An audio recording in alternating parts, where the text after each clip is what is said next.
Some viewers may find the following video disturbing. Viewer discretion is advised. Welcome everyone. Today we're going to be talking about An Ice Cold Mother Part 6. Today we're talking about the life of Shonda Vander Ark.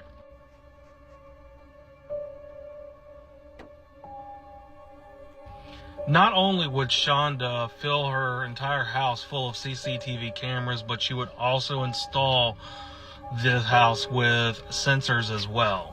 She would even go and purchase one of those sensor belts and actually put it around Timothy's waist.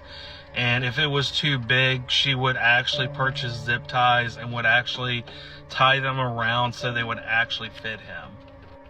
And if Timothy went anywhere that Shonda did not want him going or doing, she would just hit this button and it would sound a very loud alarm.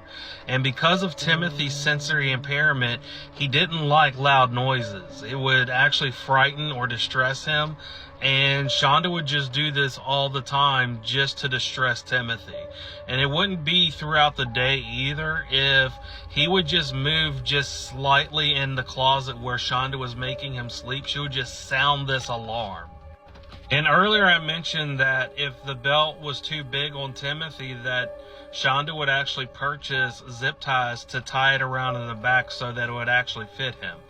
And unfortunately, this would not be the only thing she would use zip ties for. Not only would she sound the alarm that would distress Timothy while he was trying to sleep, but on many other occasions, she would actually make Timothy kneel in the closet and would make him put his hands behind his head.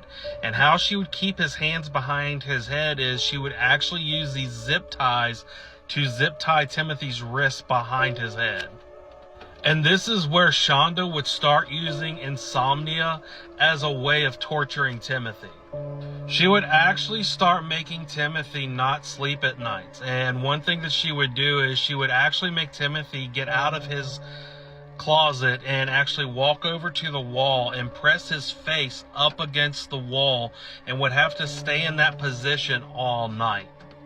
If you remember from our last video, we had talked about how Shonda would very blatantly and arrogantly tell her co-workers that on one night she would actually lock Timothy outside in the winter and would actually leave him outside all night with nothing to protect himself from the elements. And with all the lack of sleep, the exercises, and the starvation, they would then start making things more difficult for Timothy, and they would actually begin restricting his bathroom privileges. And what I mean by that is Shonda would actually limit Timothy's bathroom privileges to twice a day. And not only was he only allowed to use the bathroom twice a day, but he would have a limited time on how long he could use the bathroom. And it said that he would only be allowed to have 1 minute to urinate and 2 minutes to defecate. And if he was on the toilet longer than any of that allowed time, Shonda would actually make Paul burst open the door and yank Timothy off of the toilet seat and drag him into the closet.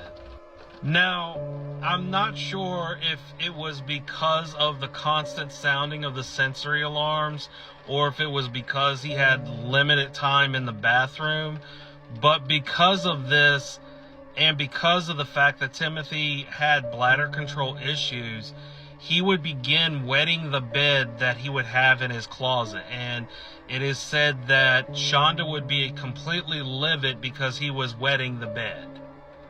And once more, be treating Timothy as if he was the bad kid and he was the problem.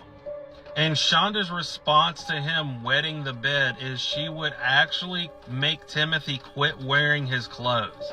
And she would go out and purchase adult diapers and would make Timothy do everything inside the house in an adult diaper. Shonda would actually be so mad that he had wet the bed that she would then take away his mattress and place a blue tarp inside the closet and would force Timothy to sleep on this blue tarp that would be kind of positioned like a makeshift bed. And considering the amount of abuse that Shonda was putting Timothy through, it's not like he was getting any sleep anyways. And whenever Paul and Shonda were not abusing Timothy, they would be texting each other back and forth. And this is extremely significant because these text messages would leave a large digital trail. On one occasion, Paul would text Shonda and say that he was concerned that the zip ties were becoming a little too tight on Timothy's wrists and would ask if he could loosen them up for him. And Shonda would reply, "No, I don't care how tight they are on Timothy. Don't take them off." On another occasion, Shonda would actually text Paul and would inform him that he was to make sure that Timothy just did not fall asleep. And she would even go as far to say, "I don't care what you have to do. Leave the light on, sound the alarm, even pour cold water on Timothy. I don't care if you even have to get a little bit rough with him. Don't let him fall asleep."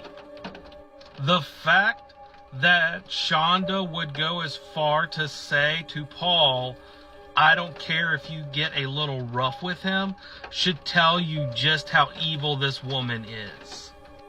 And all through this time, the punishments would not let up for poor Timothy. And they would just become more humiliating and just more violent and just worse and worse. There was one occasion where Shonda would actually make Timothy strip down completely naked and clean out the garage. And she would do this just to humiliate him. And remember, during all this time, Timothy was being starved constantly. It said that at some point he was so desperate for food that he would actually begin digging through the trash and he would actually find a stale hamburger bun. And he would actually eat this stale hamburger bun that he would find in the trash. And Shonda would find out about this through the camera and she would be completely livid. And she would call Paul and she would inform him to go over to the kitchen and shove his fingers down his brother's throat so he would throw up the stale hamburger bun. And Paul would actually listen to his mother and he would go over and he would shove his fingers down Timothy's throat until he threw up the hamburger bun. And it said that Shonda would actually be proud of this and would even, in her own words, and I quote, "That will teach him to steal from us." On another occasion, Timothy would actually figure out a way to get past the locks on the refrigerator, and he would actually grab a bag of chicken nuggets, and another time would find a bag or a package of raw hamburger meat. And because he didn't have anything to cook it with, he would actually open up these bags and he would eat the raw hamburger meat and the raw chicken nuggets. And again, Shonda would make Paul stick his fingers down his brother's throat to throw up the raw meat that he had just ate. But it also goes and speaks volumes on just how much Timothy was being starved and how he was just trying to survive in that house. That he would go to lengths as far as eating raw meat just to have something to eat. And it's around this time that Shonda would start giving Timothy ice baths. She would actually go out and purchase an ice making machine and she would keep it in the bathroom. And she would make Timothy take these ice cold baths where she would fill the tub up with ice cold water and she would fill the tub completely up with these ice cubes. And she would make Timothy get inside this bath and he would have to sit in there for hours. And a lot of times it wasn't even the fact that he had to sit in this bath for hours, but he couldn't even be comfortable. And I'm not sure how anyone could be comfortable taking an ice bath like this, but it said that if he would find a way to rest his head or find some way to be comfortable, Paul would actually come into the bathroom and actually reposition him so that he would be in a very uncomfortable stance. They were just completely driven to just making his life a living hell. And sadly, all these punishments never stopped the entire time. Like, they just kept adding more and more punishments.